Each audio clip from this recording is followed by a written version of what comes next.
भारतीय नागरिक सुरक्षा संहिता के वन लाइनर नोट्स कैसे बनाएं आप लोग, और कहां से किस सेक्शन से किस प्रकार से प्रश्न पूछा जाता है, अब तक इस सेक्शन से किस प्रकार के प्रश्न पूछे गए हैं, उसी के संबंध में हमारा ये वीडियो रहने वाला है।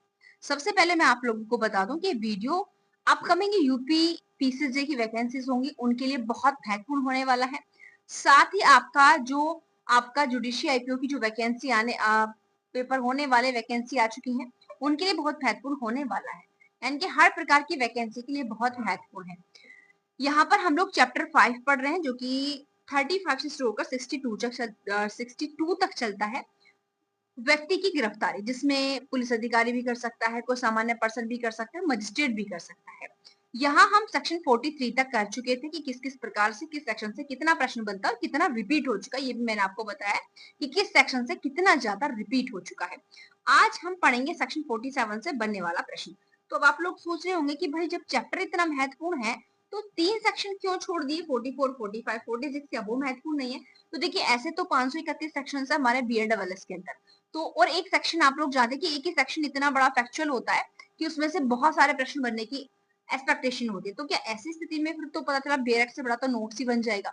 वन लाइन का मतलब है कि जो प्रश्न आ चुके हैं या जिनसे प्रश्न लगातार बनते हैं उनको एक जगह इंक्लूड कर लें ताकि लास्ट टाइम पर आप रिवीजन कर सकें। ठीक है, और याद रखिएगा वन लाइनर नोट्स आपके लिए वरदान तभी होंगे जब आप लोग बेरक पढ़ चुके हैं, बहुत बार रिवीजन कर चुके हैं। याद रखिएगा, अगर आपने अभी बेरेक्ट 1-2 बार पढ़ा है और आपको भी बेरेक्ट का कॉन्सेप्ट ही क्लियर नहीं है तो ये वन लाइनर आपके लिए फायदेमंद नहीं है। जैसे मैंने कहा, वरदान की जगह अभिशाप साबित हो जाएंगे, ध्यान रखिएगा। समझ गए आप लोग? आइए शुरुआत करते हैं। पहले आपको बता दूं, सेक्शन 44 ये कह रहा है कि भाई जिस व्यक्ति को गिरफ्तार करने गए थे ना पुलिस अधिकारी, अब वो व्यक्ति ना फरार हो गया। अब 44 पुलिस अधिकारी को पावर दे रहा है कि वो क्या कर सकता है, वो व्यक्ति जिस स्थान में एंटर हुआ है ना, जिसको गिरफ्तार करना है, पुलिस अधिकारी जो है उसका पीछा करके उसको वहां पर भी गिरफ्तार कर सकता है। ये सेक्शन 44 कहता है। 45 भी ये पावर दे रहा है कि भाई ठीक है, यहाँ तक तो ठीक है कि वो किसी स्थान में प्रविष्ट हो गया तो 45 के अकॉर्डिंग उस स्थान में भी प्रवेश करके उसको गिरफ्तार कर सकता है। लेकिन उस पुलिस अधिकारी जिस एरिया के अंतर्गत उसकी ड्यूटी है, मानो अगर वो उससे बाहर पहुंच गया वो व्यक्ति, तो 45 अब उसको पावर दे रहा है कि अब वो दूसरे क्षेत्राधिकार में भी उसका पीछा करके उसको पकड़ सकता है। ठीक है, उसके बाद आता है हमारा 46। भाई यहाँ पर ये कि मानो जिस व्यक्ति को पकड़ा जा रहा था उसने कोई ऐसा ऑफेंस किया है कि मानो उसमें किस 2 या 3 साल की पनिशमेंट हो, तो क्या ऐसी स्थिति में अब वो पुलिस अधिकारी उस व्यक्ति को पकड़ने के लिए बहुत ज्यादा रेस्ट्रेन करेगा, अनावश्यक अनुरोध उत्पन्न करेगा? तो ऐसा नहीं। ये 46 कह रहा है कि ठीक है, कि गिरफ्तार किए गए व्यक्ति को अधिक अवरुद्ध नहीं किया जाएगा। मतलब आप उतने ही फोर्स यूज कर सकते हो, उसको इतना ही अवरुद्ध कर सकते हो जितना उसको रोकने के लिए सफिशियंट हो। तो यहाँ पर अगर 44, 49, 5 में पुलिस अधिकारी को पावर दी हुई है तो 46 में उस व्यक्ति को भी दी हुई है कि भाई अधिकार कि जिसको गिरफ्तार किया जाना है। ठीक है, अब आते हैं 47। 47 क्यों महत्वपूर्ण? क्योंकि इससे प्रश्न बनता है और ये वैसे भी आपका बहुत बहुत इंपॉर्टेंट है। ठीक है, ये कह रहे कि गिरफ्तार किए गए व्यक्ति को गिरफ्तारी के आधार और जमानत के अधिकार तुरंत सूचित किए जाएंगे। आप लोग जानते हैं 47 फंडामेंटल राइट भी है हमारा ये। ठीक है, अब ये कह रहा है कि सेक्शन 22, ठीक है, गिरफ्तार किए गए व्यक्ति को बताया जाएगा उसको क्यों गिरफ्तार किया जा रहा है। तो यहाँ पर सेक्शन 47 में ना दो चीजें आती हैं। भाई जिस व्यक्ति को गिरफ्तार किया जाए उसको गिरफ्तार क्यों किया गया, सब सेक्शन 1 इसका आधार की बात करता है। ग्राउंड बताया जाएगा किन ग्राउंड्स पर उसको गिरफ्तार किया गया, और अगर उसने कोई ऐसा ऑफेंस किया है जो बेलेबल है, नॉन बेलेबल है, तो उसकी जानकारी उसको दी जाएगी। ठीक है, किसके? जमानत के अधिकारों के बारे में। तो ये दोनों चीजें 47 है, और अगर इसका यूज नहीं होता जो जो प्रोसेसर है वो अवैध माना जाएगा, ध्यान रखिएगा। नेक्स्ट है हमारा, अब जिस व्यक्ति को गिरफ्तार किया गया तब उसकी तलाशी भी तो ली जाती है ना, ये लोग आप जानते हैं। तो यहाँ पर अब सेक्शन जो है आपका 50, अब वो इसी की बात करता है। ठीक है, अब इसमें ये कि 48 क्या है, हाँ चलिए 48 के बारे में भी मैं आपको बता देती हूँ। 48 अब ये कह रहा है कि हमने पीछे सेक्शन पढ़ा था 36, कौन सा पढ़ा था? 36 पढ़ा था। उसका हम जो सी वाला पॉइंट पढ़ा था, गे वाला, उसमें कहा गया था कि अब जो जिस व्यक्ति को अरेस्ट किया जा रहा है ना, उस अगर जब वो गिरफ्तार किया जा रहा है उस समय उसके किसी रिलेटिव या मित्र को सूचना नहीं दी गई तो बाद में उसके द्वारा नॉमिनेट जो नामित पर्सन है उसको सूचना दी जाएगी। तो यहाँ पर सेक्शन 48 भी यही कह रहा है कि अगर किसी व्यक्ति को गिरफ्तार कर लिया गया है, ठीक है, सेक्शन 48 कहता है कि अगर किसी व्यक्ति को गिरफ्तार कर लिया गया है तो अब उसकी गिरफ्तारी के बारे में उसके जो रिलेटिव्स हैं, उसके जो फ्रेंड्स हैं, उन सबको जानकारी देने का बाध्यता ऑब्लिगेशन है पुलिस अधिकारी पर, ध्यान रखिएगा। इसको भी आप कर सकते हैं, ज्यादा वैसे नहीं है बट फिर भी अकॉर्डिंग टू टाइटल जरूरी हो जाता है। अब यहाँ पर 50 बहुत महत्वपूर्ण है। 50 फर्स्ट ऑफ ऑल तो देखिए टाइटल से ही इंपॉर्टेंट है आप लोगों का, ठीक है। सॉरी ये 49 है, ये 50 हो गया, ये 49 है, ठीक है। तलाशी की जो बात करता है 49, ओके। कभी कभी पता है क्या होता है, ये मेरे साथ होता है, सबके साथ होता है, कमेंट बॉक्स में जरूर बताना। जैसे यहाँ पर हो गया कि हमारे ना दिमाग में चीजें सही चल रही होती हैं, लेकिन जब उनको बोलते हैं तो हम गलत बोल देते हैं। जैसे कि आपने बहुत सी वीडियोस देखी होंगी काफी यूट्यूब पर, बहुत से टीचर्स क्या होते हैं, पढ़ा कुछ हो रहे होते हैं और वो बोल कुछ हो रहे होते हैं, तो इसका मतलब यानी कि वो गलत पढ़ा रहे हैं।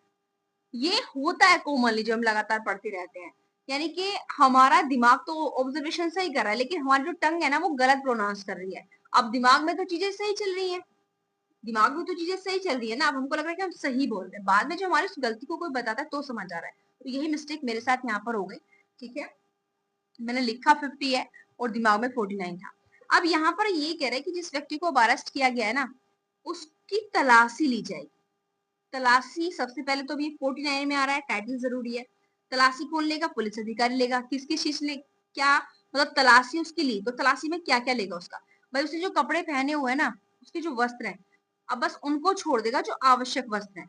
उसके अलावा उसके पास जो भी चीजें होंगी सबको ले लेंगे और उसकी रसीद उसको दे दी जाएगी। उसको भी तो पता चलेगा ना कि भाई इससे ये चीजें जो है ली गई, ठीक है। और ये 49 का आपका फर्स्ट टू दोनों क्लॉजेस इस तरीके से आते हैं। अब उसके अलावा मानो अगर तलाशी किसी महिला की लेनी हो तो महिला पुलिस अधिकारी ही लेगी और बड़ी शिष्टता के साथ लेगी, ये बात आप याद रखिए। ये पॉइंट्स भी हमारा महत्वपूर्ण है। उसके अलावा अब हम आते हैं आगे। सेक्शन 50 भी टाइटल से कर लेना, वैसे बहुत ज्यादा नहीं है कि बहुत ज्यादा वो महत्वपूर्ण हो जाता है। सेक्शन 59 जो है आप लोगों का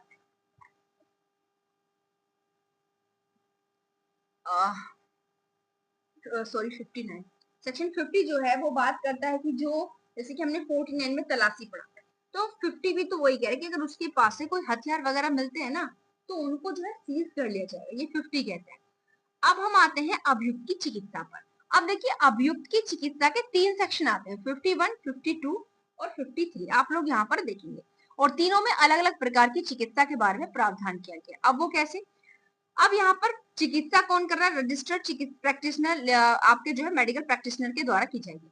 अब 51 में कैसे की जाएगी? अब देखिए 51 में ना पुलिस अधिकारी की प्रार्थना पर की जा रही है। अगर उसको लग रहा है कि इसकी चिकित्सा मतलब जो है इसका एग्जामिनेशन, मेडिकल एग्जामिनेशन कराने पर मामले में जो है कुछ साक्ष्य मिल सकते हैं, इस पर्पज से कराया जाएगा।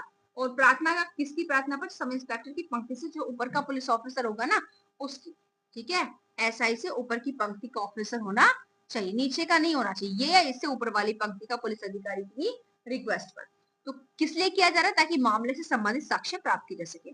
52 बात करता है जो रेप का दोषी होता है उसके साक्ष्य की, मतलब उसके मेडिकल एग्जामिनेशन की, ठीक है, मेडिकल एग्जामिनेशन की। 53 गिरफ्तार किए गए व्यक्ति की तलाशी। देखिए 51 में तो पुलिस अधिकारी करा रहा है, 53 में नॉर्मल चीज आती है। नॉर्मल कैसे कि मानो अब हम ये कह दें कि पुलिस ने किसी व्यक्ति को अरेस्ट कर लिया, ठीक है, तो अब ये एक अलग मेडिकल एग्जामिनेशन होता है ये पता लगाने के लिए कि कहीं पुलिस ने उसको टॉर्चर तो नहीं किया था। देखिए 51 में जो मेडिकल एग्जामिनेशन किया जा रहा है अभियुक्त का, वो इस उद्देश्य से करा रही है पुलिस की उसके शरीर से का मेडिकल एग्जामिनेशन कराने से कुछ साक्ष्य मिल जाएगा। और 53 में पुलिस के अगेंस्ट कराया जा रहा है कि भाई कहीं इस व्यक्ति को पुलिस ने अरेस्ट किया था, पुलिस कस्टडी में व्यक्ति रहे था, कहीं ऐसा तो नहीं है कि पुलिस ने इसको टॉर्चर किया हो, इसलिए कराया जाता है, याद रखिएगा। तो 51, 53 की आपको समझ आ गया होगा। उसके बाद हमारा आता है 54 जो बात करता है पुलिस थाने के भाषा तक अधिकारी के निवेदन पर मजिस्ट्रेट क्या करेगा? गिरफ्तार व्यक्ति की शिनाख्त करने का ऑर्डर दे सकेगा। आइडेंटिफिकेशन परेड की बात करता है और इसे एविडेंस के रूप में यूज किया जाने वाला प्रोविजन का है, बीएसए सेक्शन 7 के अकॉर्डिंग आता है। ये सेक्शन 54 है।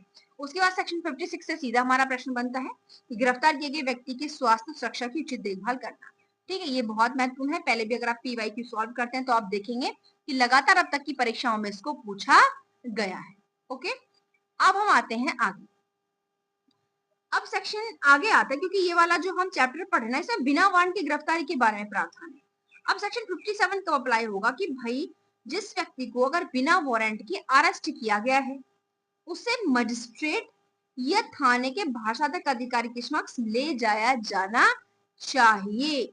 सेक्शन 57 कहता है भाई इस चीज को, यानी कि अगर आप किसी को विदाउट वारंट अरेस्ट करें तो इसका मतलब ये नहीं कि बस आपने उसे लिया और जो है कहां पर लॉकअप में बंद कर दिया, बिल्कुल नहीं। आप क्या करोगे, उसे या तो थाने के भाषातक अधिकारी, अगर उससे नीचे वाली पंक्ति के पुलिस ऑफिसर ने अरेस्ट किया है, या फिर मजिस्ट्रेट के समक्ष लेकर जाओगे। 58 आप लोग जानते हो कि अगर 24 घंटे के अंदर आने जाने वाले टाइम को छोड़ करके उसे मजिस्ट्रेट के समक्ष प्रस्तुत करोगे, 58 कह रहा है। और जिसके आगे का पूरा प्रोसीजर हम लोग कहाँ पढ़ते हैं, 183 के अंतर्गत पढ़ते हैं कि अगर 24 घंटे में पुलिस की इन्वेस्टिगेशन पूरी नहीं होती है। उसके अलावा हम आते हैं 59 पर, क्योंकि 50 जो 7 है, 57 तो केवल क्या कह रहा है कि आप लोग ना जो अभियुक्त को गिरफ्तार किया गया था ना उसको समक्ष लेकर जाओगे। लेकिन 59 ये कह रहा है कि अगर आपने किसी व्यक्ति को विदाउट वारंट अरेस्ट किया है तो जो पुलिस थाने का भाषातक अधिकारी है ना वो डीएम और एसडीएम दोनों में से किसी को भी इसकी रिपोर्ट देगा। 57 में उस व्यक्ति को प्रस्तुत किया जा रहा है और 59 में इसकी रिपोर्ट दी जा रही है। ये प्रश्न भी पूछा जाता है। अब क्योंकि चैप्टर हमारा 62 तक था तो यहाँ पर जो आपका आता है 60, 61, 62 उसमें बहुत ज्यादा कुछ ऐसा एक्स्ट्रा नहीं है, क्योंकि अब 60 ये कह रहा है कि भाई ठीक है हमने तो अभियुक्त को पकड़ लिया था ना, तो अब क्या होगा। तो 60 ये कह रहा है कि जिसको अब तक तुमने गिरफ्तार किया था ना उसको डिस्चार्ज कर, उन्मोचन करने की बात कर रहा है, ठीक है, किसकी उन्मोचन करने की बात कर रहा है। उसके अलावा 61 की अगर वो व्यक्ति भाई निकल, हमने तो पकड़ा था फिर भी वो निकल के भाग गया, तो 61 कह रहा है कि भाई अब फिर तो उसका कहीं भी पीछा कर सकते जैसे हमने 45 में पढ़ा था, ठीक है, वहां तो पहली बार गिरफ्तार करने गए थे तब निकल के भागा था, यहाँ पकड़ने के बाद कस्टडी से निकल करके भाग गया। अब 62 कह रहा है कि जो गिरफ्तारी की जाएगी ना वो इस अधिनियम में जो प्रोसीजर दिया हुआ है ना उसी के अकॉर्डिंग करोगे स्ट्रिक्टली। तो इस तरीके से 62 तक यहाँ तक ये सेक्शन कंप्लीट है। ये कुछ केस लॉज है इसके जो अब तक आए हुए हैं। अरनेश कुमार बनाम बिहार राज्य का मामला जो बहुत इंपॉर्टेंट है आपका, गिरफ्तारी से संबंधित ही है।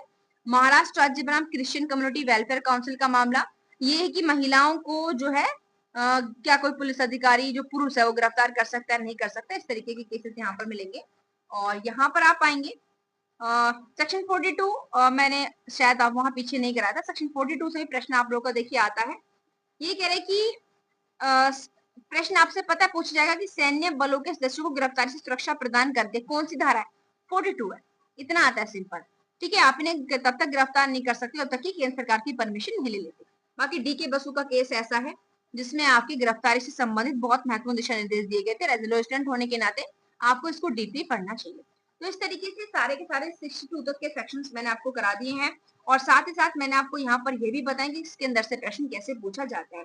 अब आप लोग ऐसे ही तैयारी करें, किसी भी चैप्टर को पहले 3 से 4 बार उसको रिवाइज करें, अच्छे से रिवाइज करें, फिर उसमें से वन लाइनर निकालें, पीवाईक्यू सॉल्व करें, देखें कि जो मैंने वन लाइनर बनाया है उससे क्या कोई एक्स्ट्रा क्वेश्चन पूछा जा रहा है प्रैक्टिकली या फिर कोई केस लॉज है तो उसको आप वहां पर एड ऑन कर ले। इस तरीके की चीजें आप करते जाएं जो जो आपको कब तक काम आएंगे जब आपका पेपर का टाइम बहुत कम रह जाएगा और पूरा का पूरा बेरक्ट आप लोग रिवीजन नहीं कर सकते हैं। तो इसी प्रकार से अगर आप चाहते कि और भी नोट्स या वन लाइनर हमको मिले तो भी ऐसे तो आप तक नहीं पहुंचेंगे, कैसे पहुंचेंगे, जब आप चैनल को सब्सक्राइब कर लेंगे तभी नोटिफिकेशन आप तक पहुंचेगा। और एक बार आपको मैं क्लियर करा दूं कि भाई अगर अभी भी आप लोगों ने बिहार मुख्य परीक्षा के लिए बैच ज्वाइन नहीं किया तो आप लोग बहुत बड़ी गलती कर रहे हो। जिन लोगों ने यूपी एपीयू में भी ये गलती की थी अब बिहार में मत दोहराइएगा, टाइम से बैच लीजिएगा और फटाफट अपनी तैयारी को बेहतरीन दिशा दीजिएगा और लगातार पीवाईक्यू ज्यादा से ज्यादा सॉल्व कीजिएगा। तो आज के लिए इतना ही, मिलते हैं नेक्स्ट वीडियो में। Thank you.